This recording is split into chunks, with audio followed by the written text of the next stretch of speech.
मैं वरिष्ठ पत्रकार बीके हिंदुस्तानी मध्य प्रदेश से पत्रकारिता के क्षेत्र में 3 चैनलों के माध्यम से सरकार बनाने से लेकर सरकार गिरने तक की जानकारी अपने चैनलों के माध्यम से और अपने स्वयं के सभी साधनों के माध्यम से देता हूँ। अभी हम एक विशेष कार्यक्रम के आयोजन के ओर से लौटे हैं। 6-7 दिन का हमारा यह कार्यक्रम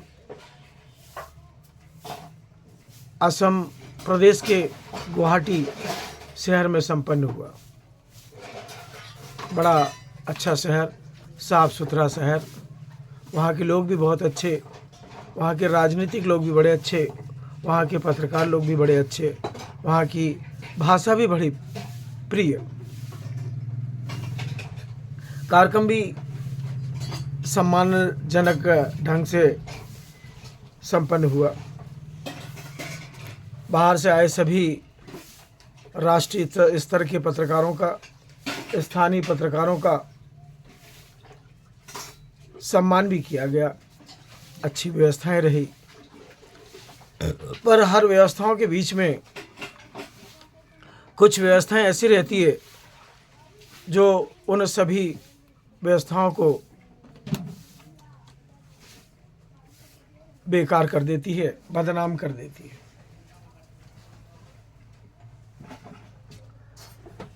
हम मध्य प्रदेश से कुछ साथियों के साथ में उस विशेष राष्ट्रीय पत्रकार सम्मेलन में पहुंचे।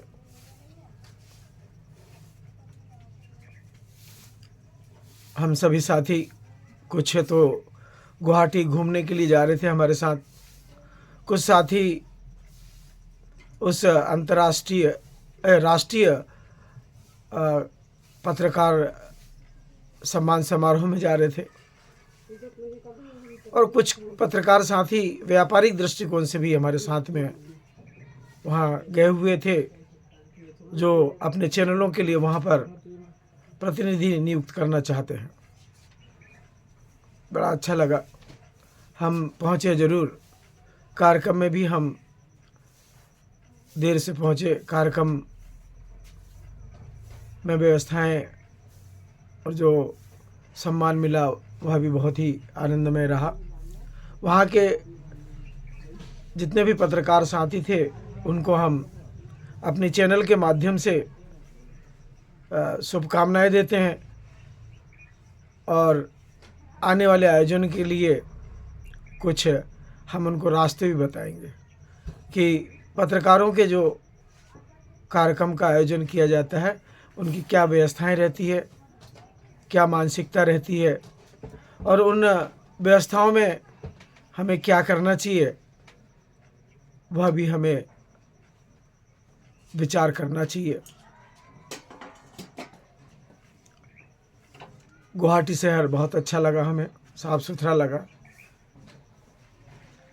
जाते समय की कमियां, आते समय की कमियां भी पत्रकार दृष्टिकोण से कैमरे से बताना भी जरूरी है। मात्र 12 किलोमीटर रेलवे स्टेशन से, मात्र 12 या 11 किलोमीटर के लगभग कार्यक्रम स्थल।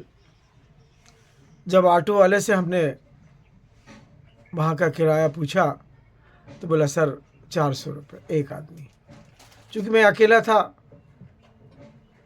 कोई था नहीं मेरे साथ, बाकी सब लोग अपने अपने तरीके से अपने अपने कार्य क्षेत्र में अपनी अपनी गाड़ियों से बुक करके चले गए। रह गया मैं, जो कि उस कार्यक्रम में मुझे पहुंचना था। 400 रुपये उसने कहा, मैंने कहा ठीक, कोई तकलीफ़ नहीं। उस 12 किलोमीटर का रास्ता ऐसा लग रहा था कि जैसे हम दिल्ली जा रहे हैं। रास्ता जगह जगह जाम, और इतना जाम कि एक एक चौराहे पे हमें आधा आधा घंटा रुकना पड़ा। ऑटो वाला बोलता, बाबूजी हम इसीलिए 2 पैसा नहीं कमा पाते हैं इस जाम के कारण। अब आपको हम कितना भी जल्दी कर दें और कितना भी पैसा ले लें तो हम आपके अनुसार उस जगह पे आपको नहीं पहुंचा सकते। उसने पहुंचाया मुझे बड़े प्रेम से। उसने कार्यक्रम स्थल को भी ढूंढ कर दिया मुझे। मैंने 400 रुपये दिया अभी उसे। मुझे 400 रुपये का गम नहीं है, मुझे प्रबंधन की कमी महसूस हुई कि पूरे देश से पत्रकार आएंगे, 3-3 4-4 दिन का सफ़र करके आएंगे, और सफ़र भी ऐसा नहीं, किसी को रिजर्वेशन नहीं मिला, किसी को प्लेन का टिकट नहीं मिल पाया, किसी को ट्रेन नहीं मिल पाई। कई परेशानियों को झेलते हुए कार्यक्रम स्थल पर हम पहुँचे। कार्यक्रम चल रहा था, रजिस्ट्रेशन किया हमने, हॉल में गए। चूँकि हॉल में गए तो कार्यक्रम देखने नहीं गए थे, चूँकि एक पत्रकार हैं, एक पत्रकार के कार्यक्रम में हम गए थे, तो हमें और हमारी टीम को जो पहले पहुंच चुकी थी कार्यक्रम को कवर भी करना था। कुछ कार्यक्रम तो हमारे जो मध्य प्रदेश के पत्रकार थे उन्होंने कवर कर लिया था, पर मैंने उस कार्यक्रम को 1 बजे के बाद कवर किया और मुझे भी राष्ट्रीय स्तर का सम्मान दिया गया। सिर पे जो रुमाल बंधा है वह भी हमें ससम्मान कंधे पे दिया गया। एक प्रमाण पत्र भी दिया गया कि उस कार्यक्रम में हम जो पहुँचे और आज तक हमने जो पत्रकारिता के क्षेत्र में जो कार्य किया उसके लिए भी हमें राष्ट्रीय स्तर से सम्मानित किया गया। भोजन व्यवस्था भी बहुत अच्छी थी। हम इन सभी व्यवस्थाओं को ध्यान में रखते हुए वहाँ के जो पत्रकार साथी हैं उन्हें सभी को मध्य प्रदेश के पत्रकारों की तरफ से और मेरे चैनल के माध्यम से और मेरे प्रबंधन के माध्यम से शुभकामनाएं देता हूँ एवं बधाई देता हूँ। रही बात अव्यवस्थाओं की, तो उसमें सबसे पहले तो वहाँ जो आयोजन किया गया था उन आयोजकों को चाहिए था कि जो पत्रकार लोग बहुत दूर से आए हैं उन्हें कम से कम 2 दिन का रेस्ट मिल सके। ये पहली कमी उनकी। ना तो हम गुवाहाटी का इतिहास देख पाया कैमरों के माध्यम से, ना आँख से, ना हम वहाँ के पत्रकारों से बैठ के प्रेम दे सके, संस्कार ना ही संस्कार ले सके, ना ही वहाँ के गुवाहाटी के जो कलेक्टर हैं, एसपी हैं, वहाँ के जो सांसद हैं, विधायक हैं, ना ही वहाँ के वे पत्रकार जिन्होंने गुवाहाटी को आज इतना आगे बढ़ाने में अपना योगदान दिया, ना तो उनसे मिल पाए। ये हमको बड़ा दुख सा लगा और अभी भी दुख है। और हम इन सब चीज़ों के लिए अब डबल से गुवाहाटी जाएंगे और अपनी स्वयं की व्यवस्थाओं से जाएंगे और 1 हफ्ता अपनी पूरी टीम के साथ में गुवाहाटी रुकेंगे। और गुवाहाटी की जो अव्यवस्थाएँ हैं, सरकार की जो अव्यवस्थाएँ हैं, वहाँ के परिषदों की जो अव्यवस्थाएँ हैं, कलमकारों की, उन सभी व्यवस्थाओं को अपने कैमरों में लेंगे और केंद्र सरकार के वे लोग जो गुवाहाटी को आगे बढ़ाना चाहते हैं उनको दिखाएंगे। उनको ये न दिखाएंगे कि गुवाहाटी के एक बहुत सुंदर शहर है, एक बहुत सुंदर प्रदेश है, उसको कैसे आगे बढ़ाना उसके बारे में हम जानकारी देंगे। दूसरा दुख का विषय ये रहा कि जितने भी पत्रकार पूरे देश से गए थे उन पत्रकारों को अपने कैमरे में मात्र मंच और मंच में जो लोग थे वे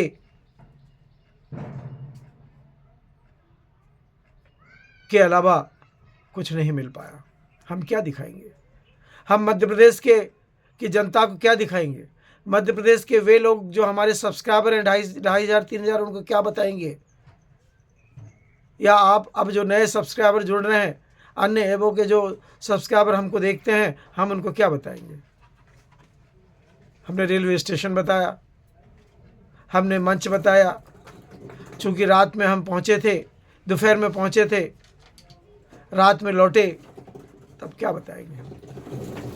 आने के बाद में इतना बड़ा जो हमको सम्मान मिला, आए तो 10 रुपया पेशाब करने का, 30-20 रुपये लेटरिन करने का और 30 रुपया नहाने का हमने दिया।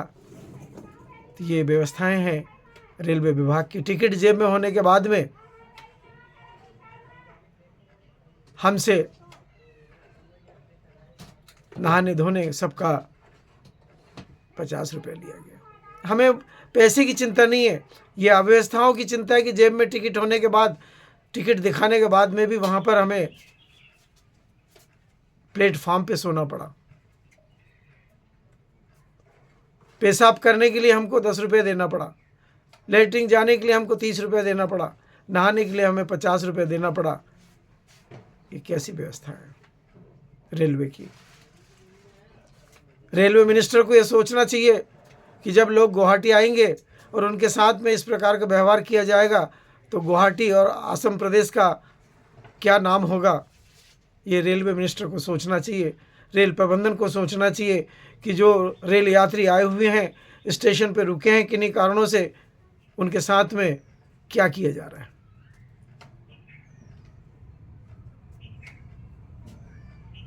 चाय मिली तो ऐसी मिली कि जिसको मात्र 2 घुट पीने के बाद में पूरी चाय को हमको डस्टबिन में फेंकना पड़ा। नाश्ता ऐसा मिला कि उसको खाने के बाद में ऐसा मन नहीं हुआ कि इसको और आगे तक खाया जाए।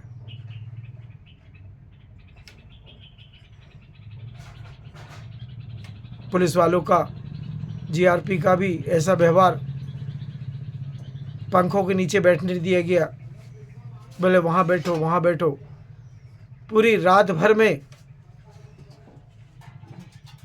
रात को 8 बजे से सुबह 6:30 बजे तक हमको 6 बार जगाया गया। कभी पुलिस वाले आके जगा दे, इस बैग में क्या है, आप कहाँ के हो, कहाँ जा रहे हो, यहाँ क्यों सोए हो। सुबह साफ़ सफाई करने वालों ने उठा दिया कि हमको साफ़ करना है, आप बाहर जाके सोइए, जबकि हमारे पास में प्लेटफॉर्म जेब में रखा हुआ है, हमारे पास में टिकट की व्यवस्थाएं रखी हुई है। हमने जाते समय की उनको टिकट बताई कि हम गुवाहाटी एक्सप्रेस से आए थे, कार्यक्रम से लौट रहे हैं और सुबह हमें कमलापति एक्सप्रेस से निकलना है। नहीं नहीं बोले, हम कुछ नहीं जानते हैं, आप तो बाहर जाइए, हमको सफाई करना है। बोला ठीक है। जहाँ जहाँ मोबाइल चार्जिंग के पॉइंट लगे थे, कोई स्पार्किंग कर रहा था, किसी ने मोबाइल को जला दिया। वो व्यवस्था भी ऐसी लगी कि गुवाहाटी रेलवे स्टेशन से तो अच्छा है किसी ऐसे स्टेशन में रुक जाते जहाँ मात्र एक रेलवे का ऑफिस होता, शायद वहाँ पूरी व्यवस्था हमको मिल जाती। हमें जब गुवाहाटी कार्यक्रम का निमंत्रण मिला व्हाट्सएप के माध्यम से, तो हम बड़े खुश हुए कि गुवाहाटी देश नहीं विश्व में विख्यात है, असम प्रदेश पूरे विश्व में विख्यात है। चलिए हम अपना सब काम छोड़कर, अपने परिवार को सबको छोड़कर, और उस कार्यक्रम में 3 दिन तक 23 तारीख, 24 तारीख और 25 तारीख, जब वहाँ हमने असम सरकार की, गुवाहाटी सरकार की, वहाँ के जनप्रतिनिधियों की, वहाँ के विधायक की, वहाँ के सांसद की, वहाँ के कलेक्टर की, वहाँ के एसपी की, वहाँ की रेलवे व्यवस्थाओं को देखा तो बड़ा दुख लगा। मान लो किसी गरीब आदमी को यदि पेशाब लग गया और उसके पास में यदि 10 रुपये नहीं है तो उसे शायद कपड़े में पेशाब करना पड़ेगा। यदि कोई गरीब आदमी के पास में यदि 20 रुपये नहीं है तो उसको लेटरिन कपड़े में करना पड़ेगा या पॉलीथीन में करके जेब में रखना पड़ेगा। यदि किसी को नहाने की ज़रूरत है, गरीब आदमी, यदि उसके पास में 30 रुपये या 50 रुपये नहाने के लिए नहीं हुए तो मजबूरन उसे वहाँ की धूल से नहाना पड़ेगा। ऐसी कैसी व्यवस्था है। मुझे बड़ा दुख है कि मैं जिस चाव से और जिन उम्मीदों से असम गुवाहाटी देखने गया था, वह सभी उम्मीदें मात्र 3 घंटे में ध्वस्त हो गई। मुझे जो सम्मान मिला वो सम्मान तो आज भी मेरे लिए सर्वोपरि है, क्योंकि जिस हॉल में ये कार्यक्रम हुआ वहाँ हजारों के संख्या में पत्रकार लोग थे। मुझे जो सम्मान दिया, प्रबंधन ने जो मुझे सम्मान दिया, प्रमाण पत्र, सफा और रनिंग शील्ड, मैं सम्मान नहीं चाहता। मैं बोल सकता कि सरकार की जो व्यवस्थाएं हैं, रेलवे विभाग की जो है, गवर्नमेंट को पत्र लिखूंगा, विधायक सांसद को पत्र लिखूंगा, वहाँ के सभी विधायक और सांसदों को पत्र लिखूंगा, वहाँ के सभी जनप्रतिनिधियों को पत्र लिखूंगा कि जो अतिथि आते हैं आपके प्रदेश में, उनका सम्मान कैसे करना चाहिए। हम क्या किए, वो तो हम घर से संपन्न हैं, माँ का हमें आशीर्वाद है, हर देश का हमें आशीर्वाद है कि हम वहाँ भी जाए हैं तो अपनी व्यवस्थाओं साथ लेकर चलते हैं। किसी की व्यवस्थाओं के ऊपर में कोई उम्मीद नहीं करते हैं। मुझे बड़ा दुख है कि मैंने बहुमत समय असम प्रदेश की गुवाहाटी को दिया, बड़ा दुख है इस वजह।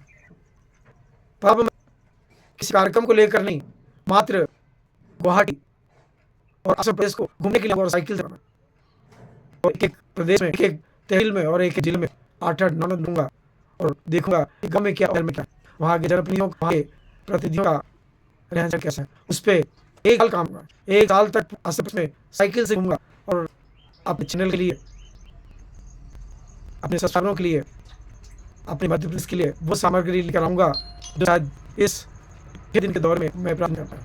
मैं वरिष्ठ पत्रकार BK हिंदुस्तान, प्रदेश संगठन मंत्री, नेशनल फाउंडेशन नई दिल्ली, समूह पत्रकार परिषद दिल्ली के हिंदुस्तानी 4 चैनल सेवक। यदि मेरे इस बात में ये कोई दोस्त मुझे मेरी टीम और हमारे में अपनी बात यहीं पर विराम देता हूँ, क्योंकि मुझे कुछ ही देर में मध्य प्रदेश के झाबुआ में जो कार्यक्रम 31 अगस्त को है उसके लिए 30 से निकलना है, और उम्मीद करता हूँ कि मेरी बात दिल ना लें और व्यवस्थाओं में सुधार करें। ऐसी उम्मीदों के साथ में मैं और मेरी पूरी टीम आपकी सेवा में उपस्थित हैं, और जब भी अपने संप्रदाय से याद करें, मेरा मोबाइल नंबर भी चैनलों के माध्यम से आपको पता लग जाएगा। आपका स्वागत है, और जब भी आएँ तो सूचना दे के आएँ, जिससे हम आपके स्वागत में फूलों की बौछार करें। जय हिंद, जय भारत।